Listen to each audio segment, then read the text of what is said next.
The beard is just something that I'm growing. It's facial hair. Are we live right now? We're hot. Oh, welcome back to the Renegade Report. I'm Francis Mayer, Sports Information Director for the most awesome community college athletic department in the known universe. And part of that reason is because of folks like Coach Carl Feirerra. Coach, how are you today? I am great. Thanks for having me. Oh, I'm very, very glad to have you. Coach, you had a big season. Yeah, it was very successful.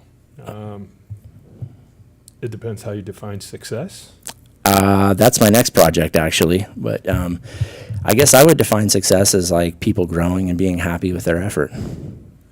Winning is the exterior way of defining it, and I think that gets you the most recognition. But if you can get people to be the greatest versions of themselves, I think you're doing a really good job, and that's really hard to do. Well, Coach, you have coached volleyball at basically every level that you can coach it at, right? I mean, other than international, other than that, yeah, I guess. You have. And you coached at the Division I level, and while there's, bright lights in the big city, and congratulations to your daughter, who is continuing the Feirerra legacy in Oregon, correct? That is correct. Thank you very much. Absolutely. Wonderful achievement for her. There's a different, you just asked about the definition of success. Your goals at Oregon, how are they different from your goals at Bakersfield College in what you get to impart on your athletes? Goals, I think the biggest difference probably was stress. And the stress was in the recruiting war game, whichever way you'd look at it, because you're trying to recruit the highest caliber athletes you can to keep pace with the greatest Division I programs in the country. So after recruiting, the things that we do athletically. And recruiting, Coach, just to go back over that point, that is a bit of gamesmanship. It's salesmanship. It isn't teaching the sport. No, it is a huge salesmanship. You've got to get out there and establish relationships with club coaches, with the people that are going to be influencing the decision-making process with the athletes. And it's not the high school coaches, which is really odd, but it's mostly the club. And if there's certain clubs that have an understanding for the success of a certain school, they're going to direct kids there. If your school doesn't have a great volleyball reputation, they're not going to sell you initially. So you're trying to bring club coaches into your summer camp to coach with you so you can try to establish relationships, to sell them, to sell their athletes. There's so many layers of work that go into trying to, get the that is politics higher level kid you can get. But yeah, I mean, those you got to do those types of things. Wow. Okay. So there was that level of stress to do that, and you didn't even get into. Then there's the athletics part.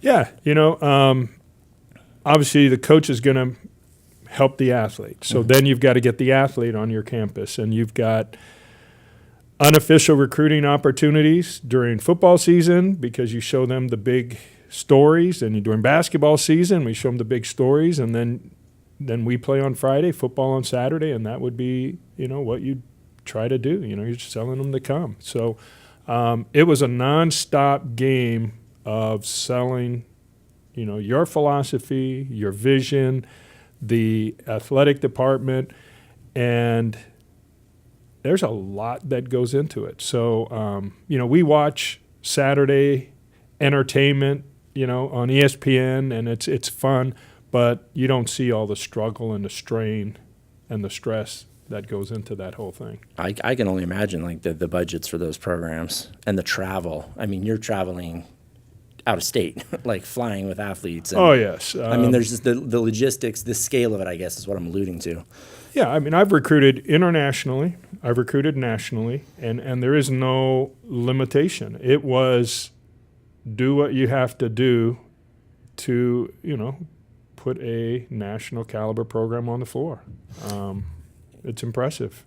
Absolutely impressive, but I guess I feel like, and I've heard athletic director Sandy Taylor say this, that I want to be careful how I say this. Winning isn't exactly first at Bakersfield College. We want to create good citizens. We, like you said, we want to create the best versions of people. Yeah, when it's all said and done, you put so much emphasis on winning and losing. So you have these two sides of the coin that you're always talking about. And in the grand scheme of things, it really means nothing. So you put everything you can with athletes to have the greatest season possible, but really, it really doesn't mean anything in the biggest of pictures, right?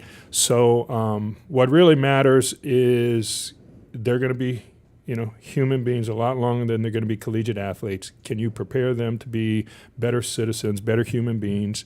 And there's limitations. You say Bakersfield College may not be the most competitive. The limitations are, when I was at Oregon, I think it was football generated $50 million of revenue a year. Revenue row. 15 years later, they're now at $200 million revenue, right? That's ridiculous to run an athletic department. And, you can get into all those debates on, what's more important than all of this. But, what we're doing, when you get back to coach athlete, you kind of do the same thing no matter where you go. And it's really hard to be a student athlete. Sometimes we are only talking about the outcomes of, how the game went, how your season went, how you win, lose, etc. And it's a struggle. I mean, it's a grind for these young ladies and men to, to be successful academically, athletically, work. I've got kids that work night shifts on the weekend all night and then turn around and have, 4.0s and be an athlete. I'm just blown away at what the athletes that we have, not every one of them, but some of the athletes we have to do in order to put their own food on the table, in order to put their own roof over their head, in order to be great teammates. Incredible what they have to do. And so you're trying to help them in more ways than the public ever sees. I believe that about you 100%. We had a discussion one day about coaching philosophies, and you are a man who thinks about what is your position of influence in these young people's lives. You have 2 years with them, right? And these are critical years in a young person's life. And I think you, like me, you were raised or coached up in the old school way, right? Which was kind of to get throttled and maybe get barked at, or the drill instructor approach. Is that fair to say? Oh, absolutely. I mean, I started my coaching career exactly how I was raised. And you were a shouter? Oh, I mean, I was authoritative, same way. I mean, that's how I was raised. That's how I was coached. And you just start doing exactly what you know. And then along the way, I completely transformed because that style was not going to work anymore. Why did you see it not working? Well, I think the society began changing, mm-hmm. and with that, the athletes are part of society. This is the hardest time to coach in my entire coaching career. Really? By far. And it was much simpler when, and this is so easy to say, right? I say, you do. Period. And it was real simple. But what was simple about it was the athletes' parents were the same way. The neighbor was the same way. Their aunt and uncle and grandparents were the same way. So that encompasses the community that child was grown up in. So you go, oh, I'm the same as her entire community. So pretty simple. So now you go from that to, I now have to integrate you into the process of developing. So now some of the accountability is placed on you. Are you ready for that accountability or not? So it is so hard for the athlete who they've said the same thing all along. I want to be good.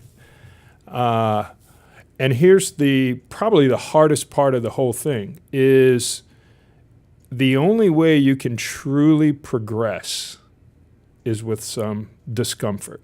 So you're going to have to struggle. Who wants to struggle? So if you come from a culture where, you don't like your own child struggling, so what do I do as a parent? I try to eliminate the struggle from them. Okay, and we have these little terms, helicopter parent or whatever you want to call them, and I'm guilty of this as well. You try to provide as much as you can for your own child. So at the moment there's discomfort, you swoop in, you pull the discomfort away, and then your child keeps going along. But that's not the best way to learn and the best way to grow. The best way to learn and grow would be through strain, struggle, discomfort. If I want to get in shape, if I don't place my body under some sort of stress. I'm not going to improve. Right. So as an athlete, if I don't place myself under some sort of stress, I'm not going to improve. Okay, so along comes the coach. I'll place you under some stress. So now here comes the ebb and flow. Too much stress, I quit. Too little stress, you don't grow. So it's a long process to try to work with a young player to get them to understand who they are, understand what they're going to do, get them to have a self-evaluation on where they are. You evaluate them, compare the evaluations, and to a large extent, a lot of times with these young female athletes, their self-evaluation is much lower than mine. So, I may give them an 8 on an aspect of their evaluation. They give themselves a 2, and you go, wow, where's that coming from? So now you're needing to empower them and how they see themselves and what they can do, and you do all of these behind-the-scene things just to try to get a different performance on the floor. And you've got to let them know that they're not going to grow without struggling. So, but push too hard, they quit. So it's the hardest time. It's the hardest time to coach, but I also think on the flip side, it's the hardest time for the athlete as well, because they have to be really responsible in the process. And are they ready for those responsibilities? Do they have the tools and what we're asking them? So it's like progression. Sometimes in progression, you've got to know where the progression starts, and you can't start at the same level for every athlete. And sometimes you got to keep going backwards to get the athlete to understand the behaviors necessary to struggle. That is profound, and it's true. I was thinking of resistance training, right? I mean, athletes in different training schemes, we will make things difficult on purpose to get better results. Oh, no question. So if I'm going to improve my strength, I have to apply resistance to a muscle, right? Yeah. So if I'm going to improve my performance, I have to apply resistance to my training. I mean, that's the only way. Right. I mean, I don't know of another way. So the old way was real simple, right? I applied the pressure. You responded with not even a hiccup. Now, that's not the case. Now we really have a really bright and intelligent student athlete that we're working with, but we now have to incorporate them into the developmental process. Like it was part of their idea, or that they have ownership over it? I think it's just the stage we're at. The young student athlete didn't ask to be in the situation we're in, but as a society, that's where we are. We don't see eye to eye with the neighbor, with the aunt, with the uncle, with the grandparent, because everybody has their own views and everybody has their own way of doing it. So now you start out where everybody used to trust you, and now you start out with nobody trusting you. And you work from that standpoint. Really a different, completely different place of just where you start. And you've got to earn the relationship and earn the trust as time goes on. But relationship is an exchange of energy, right? So you're giving to the athlete's got to give and to each other to make the team work. Otherwise, there is no team. So you've got to go through the process and that's the fun part of where this whole thing is at today. You've got to keep looking at it, and you either complain about the circumstances, complain meaning, the athletes, they're not like they used to be, or You just come up with a new curriculum of how do we do what we do. And so I stopped that complaining story, 15, 18 years ago. And it's just a problem solving now on what do we do to help these kids be the greatest version of themselves. Now that's what the business that we truly should be in. Coach Carl, have you, and you have a lot of handouts and stuff, and I like to snatch them and read them because they're interesting. I have one hanging on my wall, actually. It has the resentments list on the back. I'm going to fill that out soon. That's good stuff. And I'm curious, was there a catalyst? Was there a crystallizing moment that made you take a more cerebral and emotionally honest look at the work you were doing, or was it just, is it been a curve? Well, I think it's a process, but I can distinctively remember being at the University of Oregon, having hallway conversations with my colleagues and saying and we labeled it the transition era. And the transition era was the old way that we used to coach is no longer acceptable. And Barnes & Noble did not have a book on here's what you do next. So I was very, very fortunate to have the opportunity to be professionally coached when I was at Oregon. And numerous of my colleagues were all using the same coach.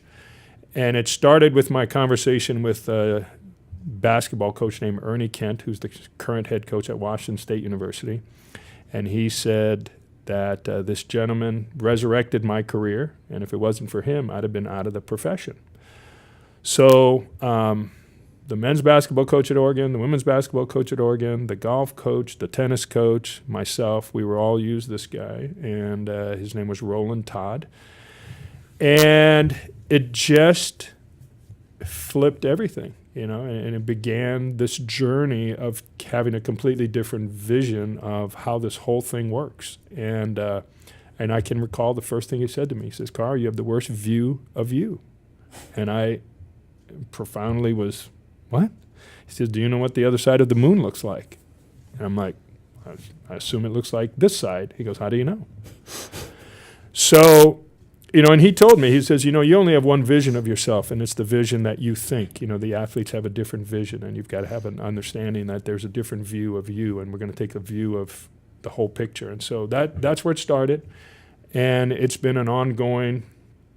I love learning. I love reading. I love learning. I love trying to find different ways to explore growth, and so it's been a nonstop evolution of just trying to find a method to replace the old method that used to work, no longer acceptable, and you just keep perfecting it, year by year by year. Right, and that situation that you were in at Oregon, I think one thing that hit me recently was that, I guess by common measurement, maybe it wasn't the highlight of your personal life or your career, right? It might not have worked out the way maybe you dreamed, and you had a marriage, you had children, you were living in Oregon, and leaving that job meant moving, right? Yeah, it was a risk of a job going in because the program had not had any success. And in the toughest conference right? And at the time, the West Coast was a completely dominant volleyball power. Like Olympic feeder, essentially. Absolutely. Right? And I had people tell me that, advised me to not take the job. Only take the job if you think you can recruit an equal caliber player having success at that level, because you're not going to outcoach anybody. So I took the job knowing that it was going to be an uphill climb, and it was really challenging, and was the hardest experience of my life, coaching, but it was also the biggest learning experience for the exact thing I said earlier, because I had resistance, strain, struggle. When you win, you move on to the next game really simply. When you lose, you're surrounded by a four-sided mirror, and you try to go, what's wrong, what's wrong, what's wrong? So, at Oregon, you kept looking for, ways to keep improving. So, but it was really exhausting, real tiring. I thought my career was going to end right then and there. I didn't think I was going to ever coach ever again because I was so burnt out. So I've enjoyed Bakersfield College. I've enjoyed my time there. I've enjoyed the continuing to explore the things that I started at Oregon. And I think I'm a better version of myself now than I probably have ever been. Well, I'm fond of you, and that the answer was a good one because not only, did you take that as a learning experience and you said you thought your career was going to end and you were burned out. There is a lot of people in our industry, whether it's media or coaching or athletics, who have an experience like that, and maybe they have a divorce, maybe they start drinking too much, maybe they don't manage their money well, maybe a bunch of things. We've seen a lot of problems. If you go to ESPN.com, I'm sure you'll find a couple right now, right? Absolutely. And you didn't do that. No. I was surrounded by it at Oregon. I can tell you that. I bet. There were coaches that were having divorces, and it really makes you stop and think, and you go, is this worth it? So I have a phenomenal relationship with my wife. I have 3 phenomenal kids that we have a spectacular family. And so coming to Bakersfield College was great because it gave me a chance to continue to be, as great of a husband and a father as I could be. And I'm coming home every night instead of being on the road in a city, in a hotel, recruiting. And so it's been awesome. And your daughter doesn't see it as a bad place. She feels like she's going home. She's excited as all get out. Well, I don't even know if you could dream that well. That was not on the radar of dreaming that well. And that the fact that it happened is incredible. Yeah. She developed into that kind of athlete and had those opportunities? Yeah. That was not, you don't know what's going to transpire with your kids. You just want them to be one step better than you were. Here's what I had, and you're just trying to provide them and be a little bit better versions of themselves. And, I have 2 boys in college, and I consistently tell them, college is preparation for life, and so sports is a part of the growth where we can learn lots of morals and values and experiences that help us fall back on. So, you don't know. So my daughter's going to have an opportunity, and it's incredible, and I hope she has as much growth as you can possibly have. But in the end, you're still doing the same thing. You're still preparing for life. So she's a worker. She won't sacrifice her growth and development athletically, but she's also a visionary. So she understands the big picture. It sounds like that Oregon's a good place for her. Yeah, and hidden in all of this is my wife is pretty spectacular. So what an amazing role model for my daughter, as a former collegiate athlete herself. Yeah, we're burying the lead here. Your wife was no slouch. No, she was pretty special. In 2 Hall of Fames. So had an incredible collegiate and professional career. So my daughter gets to see that. So work hard athletically, but my wife's been a mom and a wife and a professional much longer than an athlete. So you understand the big picture. Absolutely. No, that's incredible. And it's a great story. To wrap up, Coach Carl doesn't like to live in the past, but I'm going to throw this on him here. We had some postseason honors for your team. You were the conference coach of the year. How do you feel about that?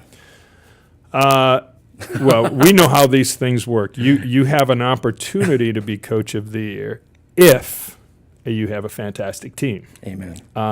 So I was real blessed to have some really special young ladies that mostly the sophomores, that grew tremendously from their freshman year to their sophomore year. And, they get acknowledged for their success as well. And so I get to be the little piggyback on their success. But they're the ones that did all the work. And I keep saying that. I said, you just come to a match and look who's playing. So we do what we do for them. I was real excited that they also got recognized and acknowledged, Do we have time to run down that list real fast? Yeah, let's do it, man. Let's do it. Get my computer out. So Brooke Horak Yes. was all Southern California region, which is a fantastic honor. Brooke was number 1 in the state in overall hitting percentage, number 1 in our conference in hitting percentage. Incredible growth from first year to second year. And she was also a first-team All-League performer. Alex Paris was also a first-team All-League performer. Haley Sanchez was recognized as the Libero of the Year in the conference. Reese Stevenson and Jordan Murrow were both second-team honored. And then Sarah Armendariz and Bianca Logston were both honorable mentions. So 7 of my players, those are 7 starters that all got recognized. And that if you do that, pretty special, young ladies. Well, it is special, too, because you just pointed out to me, and it's true. I sort of did the math. You have the highest concentration of active competitors in the smallest competition space in our department. So that's why you have to be mindful. You have to keep spirits up, because that is a game of runs. That is a game of emotion. Yeah, I'm a big fan of chemistry. And you can have great rhythm with your chemistry. And if the chemistry is going well, it's like 6 players in a rowing boat, and you're not missing a beat. If one paddles up and one's down and you start to wiggle left to right, you don't go as fast. And, well, that's what happens on the volleyball court. Your chemistry is off. I talk about being on schedule or off schedule very easily based on results. So players have to be very mindful of the mental side of the game as well as the physical side of the game. While the ball's in play, that's how we win or lose. When the ball's not in play, that determines how consistent we're going to perform for the next play. So we have, as you mentioned, we have the most players on the smallest court, so I can feel your energy. You don't see energy, you feel energy.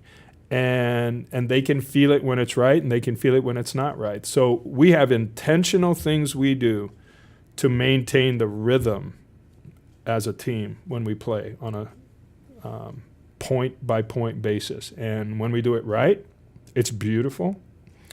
And when you're human and it gets to you, or I miss a hit and that gets to me and we get off schedule, we struggle. But that can be said for every level of sports. It can be said for every level of life, and we've seen it happen time and time again. If you've ever been to a live musical performance and walked out and said, that was different, it was energy, and then conversely, maybe you went and saw Sammy Hagar once when you were actually there to see David Lee Roth, and Sammy Hagar's oh my gosh, Sammy Hagar, he loves what he's doing. Every single minute of it, and he is playing to the audience, and he is one end of the stage to the other, laughing, never a bitter look on his face. And you feel that. Oh, absolutely. And the person I came to see, David Lee Roth, he was having an off night. So he needed everybody to know that they were lucky he was there, very smug. And it was like, oh, gosh. Yeah, Sammy opened the show, and Dave came on, and the energy fell. So, yeah, amazing. Yeah, well, there you go. You just described who I should go see my next concert. Yeah, Sammy Hagar is awesome. I'm going to see the Foo Fighters tomorrow in Fresno, but you should come to Bakersfield College Saturday and catch excellent intercollegiate wrestling action when the Gil Bishop Sports Center, the Palisade Panorama, plays host to the Southern California Regional Wrestling Tournament. We have several athletes who are in competitive positions, and this is it. If they don't qualify in this tournament, then that's all she wrote. Wrestling is very brutal in that respect, and I hope you come out and give them some support. We'll talk more about postseason awards next week, but I'm glad we had Coach Carl on to talk about the real athletic scene. It's so much more than wins and losses, and we really are trying to help people become the best versions of themselves. And we hope you come out and be the best version of yourself and root them on, because all this belongs to you too. We can't do it without community support. For the athletic director, Sandy Taylor, associate athletic director, Keith Ford, and what's her name? Oh, President Sonia Christian. I'm Francis Mayer. Thanks for tuning in.